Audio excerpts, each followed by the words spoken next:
ಈ ಒಂದು ದಿನದಲ್ಲಿ ಕರ್ತನೆ ವಿಶೇಷವಾಗಿ ಯೆಶಾಯನ ಬರೆದ ಪ್ರವಾದನ ಗ್ರಂಥ 29ನೇ 1-24 ವಚನಗಳನ್ನ ನಾವು ಧ್ಯಾನಿಸುವಂತೆ ನಮಗೆ ಕೃಪೆ ಮಾಡು.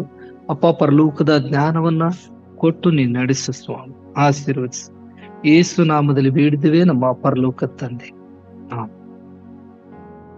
ಕರ್ತನಲ್ಲಿ ಪ್ರೀತಿ ಉಳ್ಳಂತ ದೇವಜನರೇ, ವಿಶೇಷವಾಗಿ ಯೆಶಾಯನ ಬರೆದ 29:1-24 ವಚನಗಳನ್ನು ಇವತ್ತು ಧ್ಯಾನ ಮಾಡ್ಲಿಕ್ಕಿದ್ದೀವಿ. ಈ ಒಂದು 29ನೇ ಅಧ್ಯಾಯದಲ್ಲಿ 24 ವಚನಗಳು ಉಂಟು. ಅದರಲ್ಲಿ 4 ಭಾಗಗಳಾಗಿ ನಾನು ವಿಂಗಡಿಸಿದ್ದೇನೆ.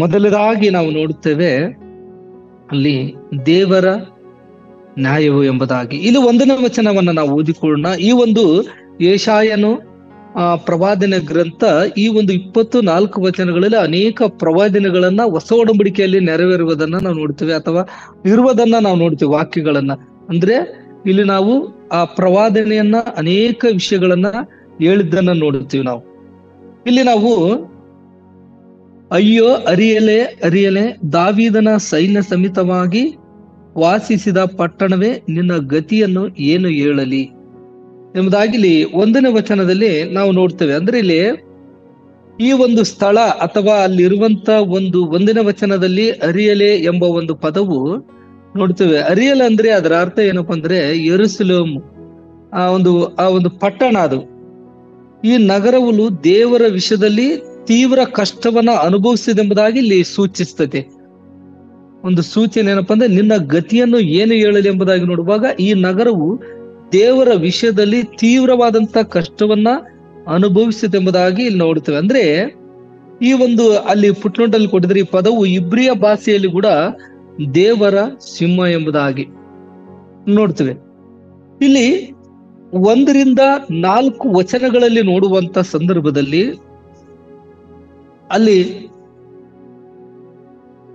1ನೇ ಭಾಗದಲ್ಲಿ ನಾವು ನೋಡುವಾಗ ಅಲ್ಲಿ ನ್ಯಾಯವಾಗಿ ಇರುವಂತ ವಿಷಯಗಳನ್ನ ನಾವು ನೋಡ್ತೇವೆ. ಅಂದ್ರೆ ಇಲ್ಲಿ ನಾವು ಮತ್ತನ್ ಬರೆಸುವ ಅರ್ಥದಲ್ಲಿ 23-37 ನೋಡ್ತೇವೆ. ಇದೇ ವಿಷಯನ ಅಲ್ಲಿ ನೋಡ್ತೇವೆ. ಯೆರೂಸಲೇಮೇ ಯೆರೂಸಲೇಮೇ, ಪ್ರವಾದಿಗಳ ಪ್ರಾಣ ತೆಗೆಯುವವಳೇ, ದೇವರು ನಿನ್ನ ಬಳಿಗೆ ಕಳಿಸಿಕೊಟ್ಟವರನ್ನ ಕಲ್ಲೆಸೆದು ಕೊಲ್ಲುವವಳೇ, ಕೋಳಿ ತನ್ನ ಮರಿಗಳನ್ನ ರೆಕ್ಕೆಗಳ ಕೆಳಗೆ ಕೂಡಿಸಿಕೊಳ್ಳುವಂತೆ ನಿನ್ನ ಮಕ್ಕಳನ್ನ ಕೂಡಿಸಿಕೊಳ್ಳುವುದಕ್ಕೆ ನನಗೆ ಎಷ್ಟೋ ಸಾರಿ ಮನಸ್ಸಿತ್ತು, ಆದ್ರೆ ಮನಸ್ಸಿಲ್ಲದೆ ಹೋಯ್ತು. ನೋಡ್ರಿ, ನಿಮ್ಮ ಆಲಯವು ನನಗೆ ಬರಿದಾಗಿ ಬಿಟ್ಟಿದೆ. ಈಗಿನಿಂದ ಕರ್ತನ ಹೆಸರಿನಲ್ಲಿ ಬರುವವನಿಗೆ ಆಶೀರ್ವಾದ ಎಂದು ನೀವು ಹೇಳುವ ತನಕ ನೀವು ನನ್ನನ್ನ ನೋಡುವುದಿಲ್ಲ ಎಂಬುದಾಗಿ ನಿಮಗೆ ಹೇಳ್ತೇನೆ ಎಂಬುದಾಗಿ ಇಲ್ಲಿ ದೇವರ ವಾಕ್ಯದಲ್ಲಿ ನೋಡ್ತೇವೆ. ಕರ್ತನಲ್ಲಿ ಪ್ರೀತಿ ಉಳ್ಳವರೇ, ಈ 4 ವಚನಗಳಲ್ಲಿ ಈ ವಚನದಲ್ಲಿ ನಗರದ ಕಷ್ಟಗಳನ್ನ ಸೂಚಿಸುವಂಥದ್ದು. ಇಲ್ಲಿ 3ನೇ ವಚನದಲ್ಲಿ ಕೂಡ ನಾವು ನೋಡ್ತೇವೆ. ನಾನು ನಿನ್ನ ಸುತ್ತಲೂ ದಂಡಿಳಿಸಿ ನಿನಗೆ ವಿರುದ್ಧವಾಗಿ ಕೊತ್ತಲ ಕಟ್ಟಿ ದಿಬ್ಬ ಹಾಕಿ ನಿನ್ನನ್ನ ಮುತ್ತುವೆನು. ನೋಡ್ರಿ, ಅಂದ್ರೆ ಕಷ್ಟವನ್ನ ಸೂಚಿಸುವಂಥದ್ದು. ಮತ್ತೆ ಇಲ್ಲಿ 4ನೇ ವಚನದಲ್ಲಿ ನೋಡುವಂತ ಸಂದರ್ಭದಲ್ಲಿ ನೀನು ಕುಗ್ಗಿ ಭೂಮಿ ಒಳಗಿಂದ ಮಾತಾಡುವಿ, ನಿನ್ನ ನುಡಿಯು ಮಣ್ಣಿನೊಳಗಿಂದ ಸಣ್ಣ ಸ್ವರವಾಗಿ ಹೊರಡುವುದು, ನಿನ್ನ ಧ್ವನಿಯು ಪ್ರೇತದ ಧ್ವನಿಯಂತೆ ನೆಲದೊಳಗಿಂದ ಬರುವುದು, ನಿನ್ನ ನುಡಿಯು ಧೂಳಿನೊಳಗಿಂದ ಲೊಚ್ಚಗುಟ್ಟುವುದು ಎಂಬುದಾಗಿ. ಕರ್ತನಲ್ಲಿ ಪ್ರೀತಿ ಉಳ್ಳವರೇ, ಇಲ್ಲಿ ನಾವು ನೋಡ್ತೇವೆ 4ನೇ ವಚನದಲ್ಲಿ ನೋಡ್ರಿ, ಇದು ಕ್ರಿಸ್ತ ಶತಕ 70ರಲ್ಲಿ ಸಂಭವಿಸಿತ್ತಂತೆ. ಅಂದ್ರೆ ರೋಮ ಸೈನ್ಯ ಬಂದು ಒಂದು ಯೆರೂಸಲೇಮನ್ನ ಹಾಳು ಮಾಡಿತ್ತು. ಅಲ್ಲಿ ಕರ್ತನಾಗಿರುವಂತ ಯೇಸು ಕ್ರಿಸ್ತನು ಈ ಲೋಕಕ್ಕೆ ಬಂದನು. ಆದ್ರೆ ಯೆರೂಸಲೇಮಿನಲ್ಲಿರುವಂತ ಜನರು ಆತನನ್ನು ಏನ್ ಮಾಡ್ಲಿಲ್ಲ, ನಂಬಲಿಲ್ಲ. ಆತನಿಗೆ ಒಂದು ಪಟ್ಟವನ್ನು ಕೊಟ್ಟರು, ಏನಂದ್ರೆ ಘೋರ ಅಪರಾಧಿ ಎಂದು ಕಂಡ್ರು. ಅದಕ್ಕಾಗಿ ಯೋಹನ ಬರೆಸುವಾರ್ಥದಲ್ಲಿ ಕೂಡ ನಾವು ನೋಡ್ತೇವೆ, ಆತನ ಸ್ವಂತ ಜನರೇ ಆತನನ್ನ ಅರಿಯಲಿಲ್ಲಂತೆ. ಆನಂದ ನೋಡ್ರಿ, ನಿಜವಾದ ಬೆಳಕು ಈ ಲೋಕಕ್ಕೆ ಬಂದಿದ್ದರಾಗಿದ್ರು ಕೂಡ, ಆ ಬೆಳಕು ಪ್ರತಿ ಮನುಷ್ಯನಲ್ಲಿ ಬೆಳಕನ್ನು ಕೊಡುವಂತದ್ದಾಗಿದ್ರು ಕೂಡ, ಆತನು ಈ ಲೋಕದಲ್ಲಿ ಇದ್ದನು ಮತ್ತು ಲೋಕವು ಆತನ ಮೂಲಕ ಉಂಟಾಯ್ತು. ಆದ್ರೂ ಲೋಕವು ಆತನನ್ನ ಏನ್ ಮಾಡ್ಲಿಲ್ಲ ಪ್ರಿಯರೇ, ಅರಿಯಲಿಲ್ಲ. ಆತನ ತನ್ನ ಸ್ವಾಸ್ಥ್ಯಕ್ಕೆ ಬಂದನು, ಈ ಭೂಮಿಗೆ ಬಂದನು. ಆದ್ರೆ ಸ್ವಂತ ಜನರು ಆತನನ್ನ ಏನ್ ಮಾಡ್ಲಿಲ್ಲ, ಅಂಗೀಕರಿಸಲಿಲ್ಲ. ಅದಕ್ಕಾಗಿ 12ನೇ ವಚನದಲ್ಲಿ ಹೇಳ್ಬಿಟ್ಟ, ಯೋಹನ್ ಬರೆಸುವಾರ್ತೆ 1:12 ಯಾರ್ಯಾರು ಆತನ ಅಂಗೀಕರಿಸ್ತಾರೋ, ಅಂದ್ರೆ ಆತನ ಹೆಸರಿನಲ್ಲಿ ಯಾರು ನಂಬಿಕೆ ಇಡ್ತಾರೋ ಅವ್ರಿಗೇನಂತ ತೀವ್ರ ಮಕ್ಕಳಾಗುವಂತ ಅಧಿಕಾರ ಕೊಟ್ಟಿನೆಂಬುದಾಗಿ ಕೂಡ ದೇವರ ವಚನದಲ್ಲಿ ನೋಡ್ತಾರೆ ಪ್ರಿಯರೇ. ಇದು 1ರಿಂದ 4ನೇ ವಚನದವರೆಗೆ ನಾವು ನೋಡುವಂತವರಾಗಿದ್ದೇವ್ರಿ ಪ್ರಿಯರೇ. ಇಲ್ಲಿ 1ರಿಂದ 4 ವಚನವನ್ನ, ಇಲ್ಲಿ ಒಂದು ನಗರವನ್ನ, ಆ ತೀವ್ರ ಕಷ್ಟವನ್ನ ಅನುಭವಿಸುವುದನ್ನ ಸೂಚಿಸುವಂತದ್ದು. ಅದೇ ಯೆರೂಸಲೇಮಿನ ಬಗ್ಗೆ. ಇಲ್ಲಿ ನಾವು 2ನೇ ವಿಷಯಕ್ಕೆ ನಾವು ಬರುವಂತ ಸಂದರ್ಭದಲ್ಲಿ 5ನೇ ವಚನದಿಂದ 8 ವಚನದವರೆಗೆ ವೈರಿಗಳ ಕುರಿತಾಗಿ ಅಲ್ಲಿ ಬರೆಯಲ್ಪಟ್ಟಂಥದ್ದು. ಅಲ್ಲಿ 5ನೇ ವಚನದಲ್ಲಿ ನೋಡ್ತೇವೆ ನಾವು, ನಿನ್ನ ಶತ್ರುಗಳು ಸೂಕ್ಷ್ಮ ಧೂಳಿಯಂತೆಯೂ ತಂಡೋಪತಂಡವಾಗಿ ಬಂದಿರುವ ಭಯಂಕರು ಏನ್ ಮಾಡ್ತಾರಂತೆ, ಆರಿ ಹೋಗುವ ಒಟ್ಟಿ ಹಾಗೆ ಆಗುವರು, ತಟ್ಟನೆ ಕ್ಷಣದಲ್ಲಿ ಲಯ ಹೊಂದುವರು. ಇಲ್ಲಿ ನೋಡ್ತೇವೆ ಇಲ್ಲಿ ಕೀರ್ತನದಲ್ಲಿ ಒಂದು ಮಾತಿದೆ. 1ನೇ ಕೀರ್ತನದಲ್ಲಿ ನಾವು ನೋಡ್ತೇವೆ ಇದನ್ನ. ಕೀರ್ತನೆ 1ನೇದಲ್ಲಿ ಒಟ್ಟಿನ ಹಾಗೆ ಎಂಬುದಾಗಿ ಕೂಡ ಹೇಳ್ತಾರೆ. ದುಷ್ಟರು 4ನೇ ವಚನದಲ್ಲಿ ನೋಡ್ತೀವಿ, 1 ಕೀರ್ತನೆ, ದುಷ್ಟರು ಆಗಲ್ಲ, ಗಾಳಿ ಬಡಿದುಕೊಂಡು ಹೋಗುವ ಒಟ್ಟಿನಂತಿದ್ದಾರೆ. ಆದ್ದರಿಂದ ದುಷ್ಟರು ನ್ಯಾಯ ವಿಚಾರಣೆಯಲ್ಲಿಯೂ ಪಾಪಾತ್ಮರು ನೀತಿವಂತರ ಸಭೆಯಲ್ಲಿ ನಿಲ್ಲುವುದಿಲ್ಲ. ಯೆಹೋವನು ನೀತಿವಂತರ ಮಾರ್ಗವನ್ನು ಏನ್ ಮಾಡ್ತಾನಂತೆ, ಲಕ್ಷಿಸುವನು, ದುಷ್ಟರ ಮಾರ್ಗವು ನಾಶವಾಗುತ್ತೆ. ಇಲ್ಲಿ ದುಷ್ಟರು ಕುರಿತಾಗಿ ಇಲ್ಲಿ ಬರೆಯಲ್ಪಟ್ಟಂಥದ್ದು.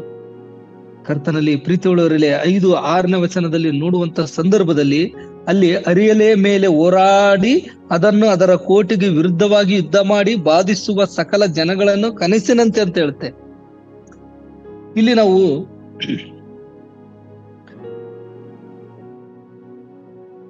5ರಿಂದ 8 ವಚನದವರೆಗೆ ನೋಡುವಂತ ಸಂದರ್ಭದಲ್ಲಿ ವೈರಿಗಳ ಕುರಿತಾಗಿ, ವೈರಿ ಯಾವ ರೀತಿ ಇರ್ತಾರೆ ಎಂಬುದಾಗಿ ಕೂಡ ಅಲ್ಲಿ ಬರೆಯಲ್ಪಟ್ಟಂತದ್ದು ಪ್ರಿಯರೇ. ಯಾಕಪ್ಪ ಅಂದ್ರೆ ಮತ್ತನ ಬರೆಸುವಾರ್ಥದಲ್ಲಿ ಈ ವಿಷಯನ ಬರೆಯಲ್ಪಟ್ಟಂತದ್ದು. ಮತ್ತಾಯ 13-14ನೇ ವಚನದಲ್ಲಿ ನೋಡ್ತೇವೆ ನಾವು. 13ನೇ ಅಧ್ಯಾಯ 14ನೇ ವಚನದಲ್ಲಿ ನೋಡುವಂತ ಸಂದರ್ಭದಲ್ಲಿ ಅಲ್ಲಿ ಬರೆಯಲ್ಪಟ್ಟಂತದ್ದು ಏನಪ್ಪಾ ಅಂದ್ರೆ, ಅವರಿಗೆ ಕಣ್ಣಿದ್ದರೂ ನೋಡುವುದಿಲ್ಲ, ಕಿವಿದ್ದರೂ ಕೇಳುವುದಿಲ್ಲ ಮತ್ತು ತಿಳಿದುಕೊಳ್ಳುವುದಿಲ್ಲ. ಯೆಶಾಯನು ಹೇಳಿದ ಪ್ರವಾದನೆ ಅವರಲ್ಲಿ ನೆರವೇರುತ್ತದೆ. ಅದೇನೆಂದರೆ, ಇಲ್ಲಿ ನೋಡ್ರಿ, ಯೆಶಾಯನಲ್ಲಿ ಹೇಳಿದ್ದಾರೆ. ನೀವು 6ನೇ ವಚನದಲ್ಲಿ ನೋಡುವಂತ ಸಂದರ್ಭದಲ್ಲಿ, ಸೇನಾಧೀಶ್ವರನಾದ ಯೆಹೋವನು ಗುಡುಗು, ಭೂಕಂಪ, ಮಹಾಶಬ್ದ, ಬಿರುಗಾಳಿ, ಚಂಡುಮಾರುತ, ದಹಿಸುವ ಅಗ್ನಿಯ ಜ್ವಾಲೆ ಇವುಗಳ ಮೂಲಕ ಆ ನಗರಿಯನ್ನ ರಕ್ಷಿಸುವೆನೆಂಬುದಾಗ, ಅಂದ್ರೆ ಯೆರೂಸಲೇಮ್ ಅಂದ್ರೆ ರಕ್ಷಣೆಯ ಕುರಿತಾಗಿ ಅಲ್ಲಿ ನೋಡ್ತೇವೆ. ಅಂದ್ರೆ ಅಲ್ಲಿ ವೈರಿಗಳು ಬರ್ತಾರೆ, ಆದ್ರೆ ಆ ನಗರವನ್ನ ಏನ್ ಮಾಡ್ತೀನಿ ನಾನು, ರಕ್ಷಿಸ್ತೀನಿ ಎಂಬುದಾಗಿ. ಕರ್ತನಲ್ಲಿ ಪ್ರೀತಿಯುಳ್ಳವರು, ಇವತ್ತು ನಾವು ಈ ಭೂಲೋಕದಲ್ಲಿ ನಾವು ಇರುವಂತ ಸಂದರ್ಭದಲ್ಲಿ ನಮಗೆ ಅನೇಕ ಕಷ್ಟಗಳು, ನಾವು ಯಾಕೋಬ ಪತ್ರಿಕೆಯಲ್ಲಿ ನೋಡ್ತೇವೆ, ಕಷ್ಟವನ್ನ ಸಹಿಸಿಕೊಳ್ಳ್ರಿ ಎಂಬುದಾಗಿ ಅಲ್ಲಿ ಒಂದು ಕರೆಯನ್ನ ಕೊಡ್ತಾರ್ರಿ.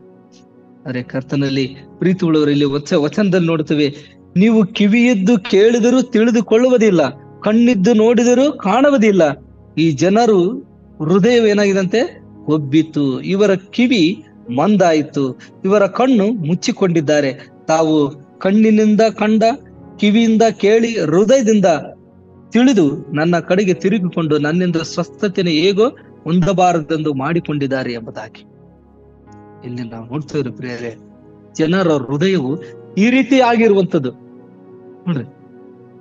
ಕಣ್ಣಿದ್ರು ಇವತ್ತು ಸತ್ಯವನ್ನ ತಿಳ್ಕೊಳಕ್ ಆಗ್ತಾ ಇಲ್ಲ, ಅಂದ್ರೆ ಅವ್ರು ನೋಡ್ತಾ ಇಲ್ಲ. ನಾವು ನಮ್ಗೆಲ್ಲ ದೇವರು ಜ್ಞಾನವನ್ನು ಕೊಟ್ಟಿದ್ದಾನೆ, ಬುದ್ಧಿಯನ್ನು ಕೊಟ್ಟಿದ್ದಾನೆ, ವಿವೇಕವನ್ನು ಕೊಟ್ಟಿದ್ದಾನೆ. ಆದ್ರೆ ಇಲ್ಲಿ ವಚನದಲ್ಲಿ ನೋಡುವಂತ ಸಂದರ್ಭದಲ್ಲಿ ವೈರಿಗಳ ಕುರಿತಾಗಿ ಇಲ್ಲಿ 5ರಿಂದ 8 ವಚನದವರೆಗೆ ನಾವು ನೋಡ್ತೇವೆ. ಮತ್ತೆ ನಾವು 3ನೇ ವಿಷಯಕ್ಕೆ ನಾವು ಬರುವಂತ ಸಂದರ್ಭದಲ್ಲಿ 9ರಿಂದ 14ನೇ ವಚನದವರೆಗೆ ಆತ್ಮಿಕವಾಗಿರುವಂತ ಒಂದು ಶೂನ್ಯತೆ ಅಥವಾ ಆತ್ಮ ವಿಶ್ವಾಸದ ಶೂನ್ಯತೆ, ಒಂದು ಆತ್ಮದ ವಿಶ್ವಾಸ ಅಥವಾ ನಂಬಿಕೆ ಕುರಿತಾಗಿ, ಅಂಧಕಾರದ ಕುರಿತಾಗಿ ಅದೇ ಯೆಶಾಯನ ಬರೆದಂತ ಪ್ರವಾದನ ಗ್ರಂಥದಲ್ಲಿ ನಾವು ನೋಡ್ತೇವೆ. ಇಲ್ಲಿ 9ನೇ ವಚನವನ್ನ ನಾವು ಓದಿಕೊಳ್ಳೋಣ. ನಿಮ್ಮನ್ನು ನೀವು ಬೆರಗು ಮಾಡಿಕೊಂಡು ಬೆರಗಾಗಿರಿ, ಕುರುಡು ಮಾಡಿಕೊಂಡು ಕುರುಡರಾಗಿರಿ. ಇವರು ಅಮಲೇರಿದ್ದಾರೆ, ದ್ರಾಕ್ಷರಸದಿಂದಲ್ಲ, ಓಲಾಡುತ್ತಿದ್ದಾರೆ, ಮದ್ಯದಿಂದ ಅಲ್ಲ. ಯೆಹೋವನು ನಿಮ್ಮ ಮೇಲೆ ಗಾಢ ನಿದ್ರೆಯನ್ನ ಏನ್ ಮಾಡಿದನಂತೆ, ಬರಮಾಡಿ ಪ್ರವಾದಿಗಳೆಂಬ ಕಣ್ಣುಗಳನ್ನು ಮುಚ್ಚಿ ದಿವ್ಯ ದರ್ಶನಗಳ ತಲೆಯವರಿಗೆ ಮುಸುಕು ಹಾಕಿದ್ದಾನಷ್ಟೇ ಎಂಬುದಾಗಿ. ಇಲ್ಲಿ ಯೆಶಾಯನ ಬರೆದ ಪ್ರವಾದನ ಗ್ರಂಥ 9ನೇ 6 ಮತ್ತು ಅಲ್ಲಿ 9ನೇ ವಚನ 10ನೇ ವಚನದಲ್ಲಿ ಈ ವಿಷಯಗಳನ್ನ ನಾವು ನೋಡ್ತೇವೆ. ಇಲ್ಲಿ ಏನೆಂಬುದಾಗಿ ನೋಡುವಾಗ, ಕೆತ್ತಿದ ಕಲ್ಲಿನಿಂದ ಕೆತ್ತುವ ಅತಿ ಮರಗಳು ಕಡಿಯಲ್ಪಟ್ಟು ಇರಲಿ, ದೇವದಾರ ಮರಗಳನ್ನು ಹಾಕುವೆವು.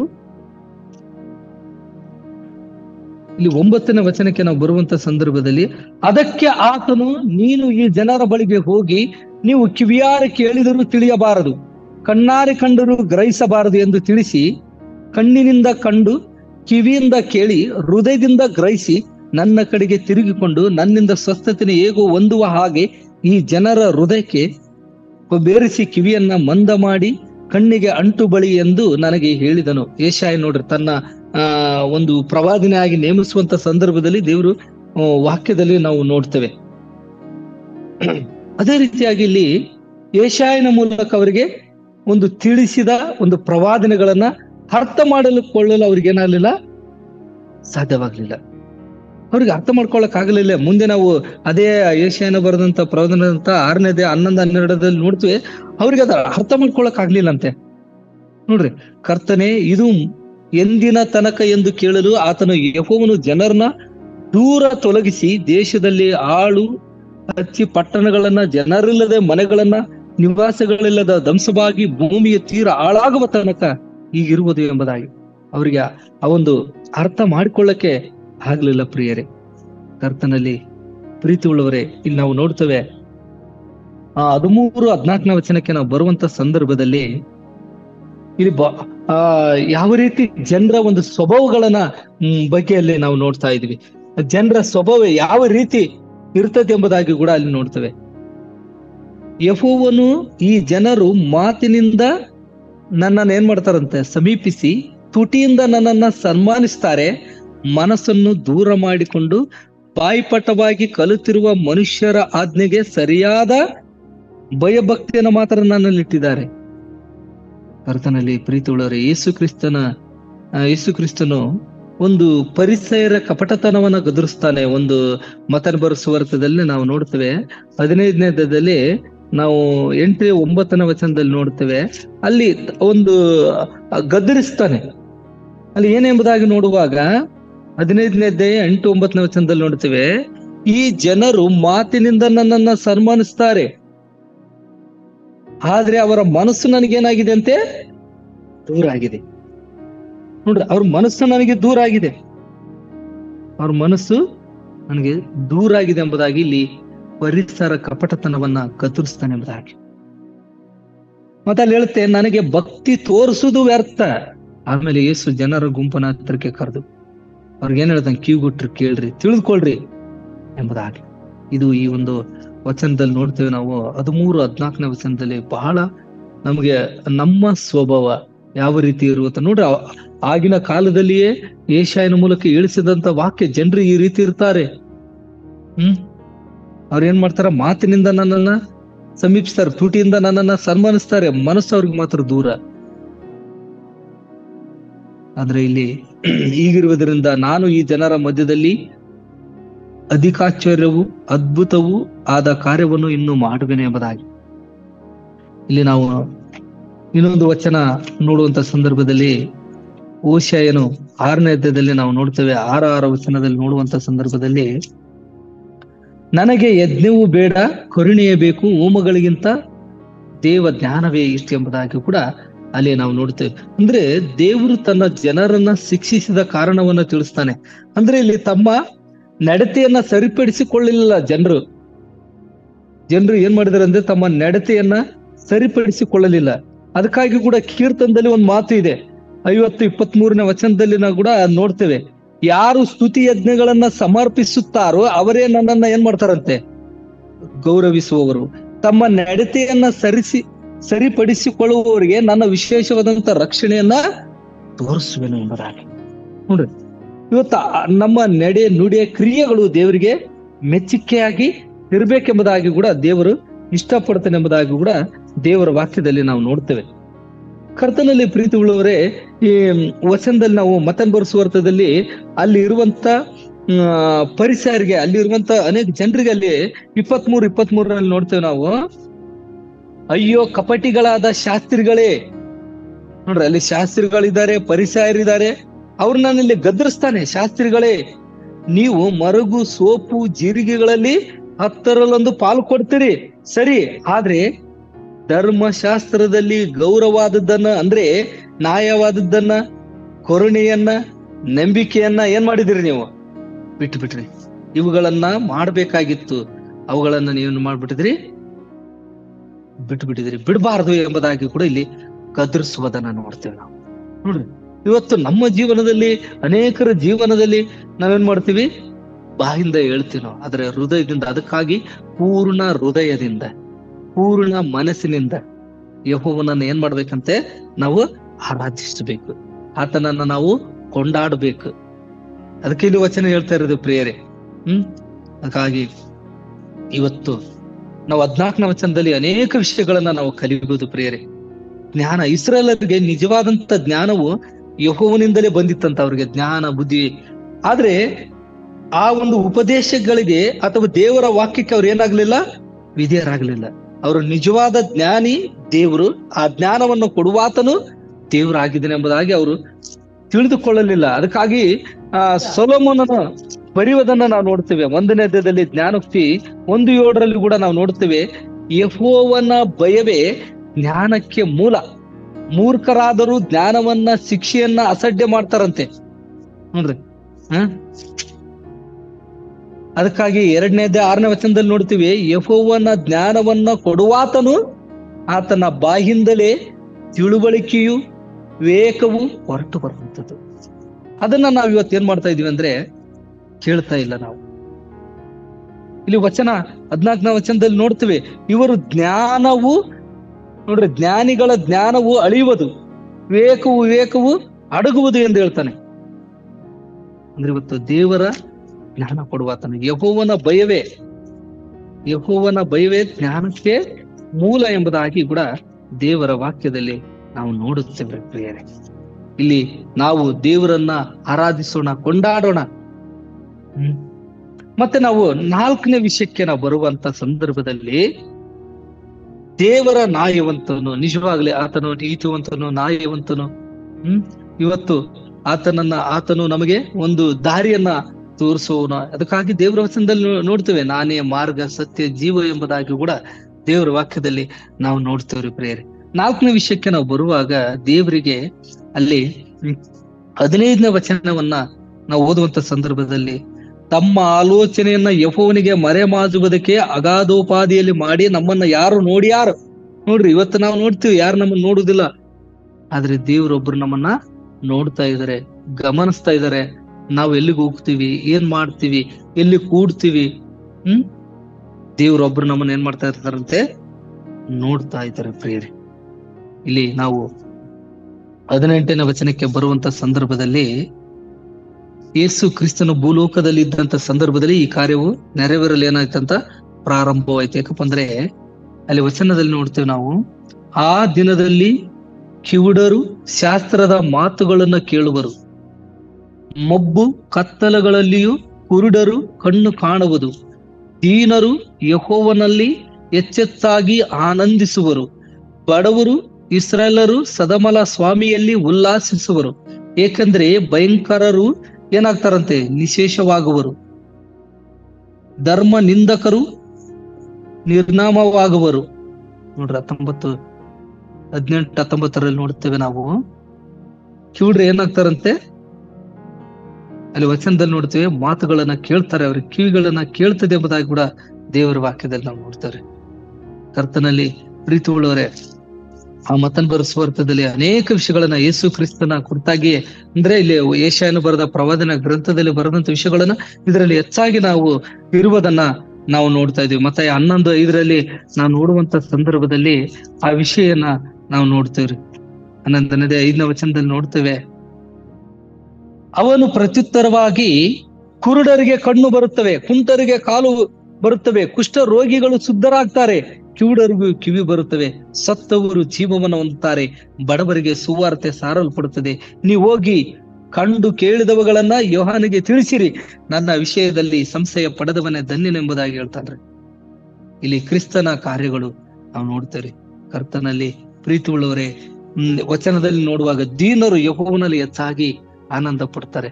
ಯಾಕಪ್ಪ ಅಂದ್ರೆ 1 ಪೇತ್ರ 5ನೇ ವಚನದಲ್ಲಿ ನೋಡುವಂತ ಸಂದರ್ಭದಲ್ಲಿ ಅಹಂಕಾರಿಗಳನ್ನ ದೇವರು ಎದುರಿಸ್ತಾನೆ, ದೀನರ್ಗಾದ್ರೆ ಏನಂತ ಕೃಪೆ. ಕರ್ತನಲ್ಲಿ ಪ್ರೀತಿ ಉಳ್ಳವರೇ, ಈ ಜೂಮ್ ಮೀಟಿಂಗ್ ನಲ್ಲಿ ಅನೇಕರು ನೀವು ಕೇಳಿಸ್ಕೊಳ್ಬಹುದು. ಯಾಕಪ್ಪ ಅಂದ್ರೆ ನಾವು ಕೃಪೆಯಲ್ಲಿ ನಾವಿದ್ದೇವೆ. ನಾವು ದೀನರಾಗೋಣ, ತಗ್ಗಿಸಿಕೊಳ್ಳೋಣ. ದೇವ್ರ ವಚನದಲ್ಲಿ ಹೇಳುತ್ತೆ, ಅಲ್ಲಿ ದುಷ್ಟರಿಗೂ ಅಥವಾ ವೈರಿಗಳಿಗೂ ಅಲ್ಲಿ ದೀನರು ಯೆಹೋವನಲ್ಲಿ ಹೆಚ್ಚೆಚ್ಚಾಗಿ ಆನಂದಿಸ್ತಾರಂತೆ.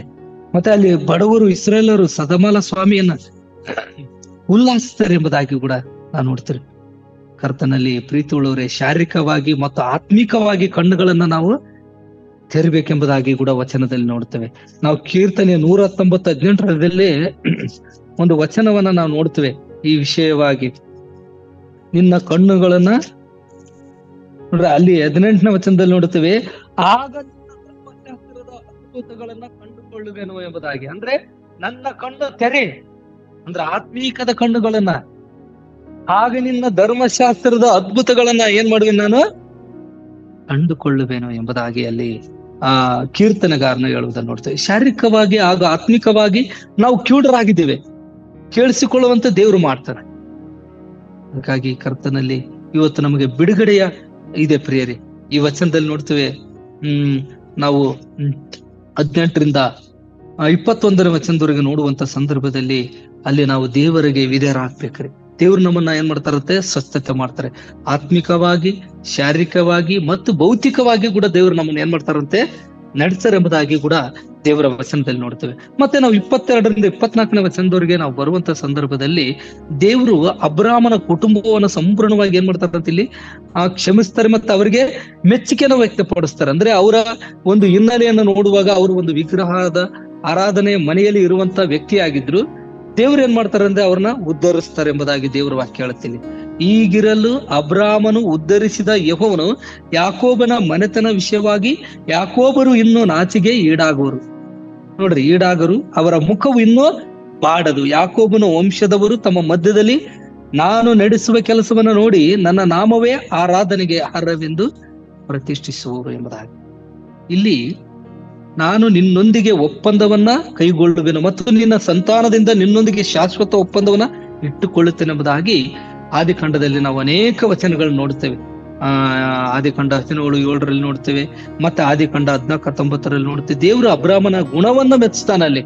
ಅಂದ್ರೆ ದೇವರಿಗೆ ವಿಧೇಯನಾಗ್ತಾನೆ, ದೇವರ ಕರೆಗೆ ವಿಧೇಯನಾಗ್ತಾನೆ ಎಂಬುದಾಗಿ ಕೂಡ ಇಲ್ಲಿ ನಾವು ನೋಡ್ತೇವೆ. ಇವತ್ತು ನಾವುಗಳು ಇಲ್ಲಿ ಜೂಮ್ ಮೀಟಿಂಗ್ ನಲ್ಲಿ ಇರುವಂತ ಪ್ರತಿಯೊಬ್ಬರು ದೇವರಿಗೆ ನಾವು ಏನಾಗೋಣ, ವಿಧೇಯರಾಗೋಣ. ಪ್ರಿಯರ್, ನಮ್ಮನ್ನ ದೇವರು ಶಾರೀರಿಕವಾಗಿರ್ಬೋದು, ಆತ್ಮಿಕವಾಗಿರ್ಬೋದು, ಭೌತಿಕವಾಗಿ ಆಗಿರ್ಬೋದು, ಎಲ್ಲಾ ವಿಷಯಗಳಲ್ಲಿ ದೇವರು ಏನ್ ಮಾಡ್ತಾರಂತೆ, ನಮ್ಮನ್ನ ಆಶೀರ್ವದಿಸ್ತಾರೆ. ಈ ದೇವರ ವಾಕ್ಯವನ್ನ ದೇವರ ಆಶೀರ್ವದಿಸಲಿ.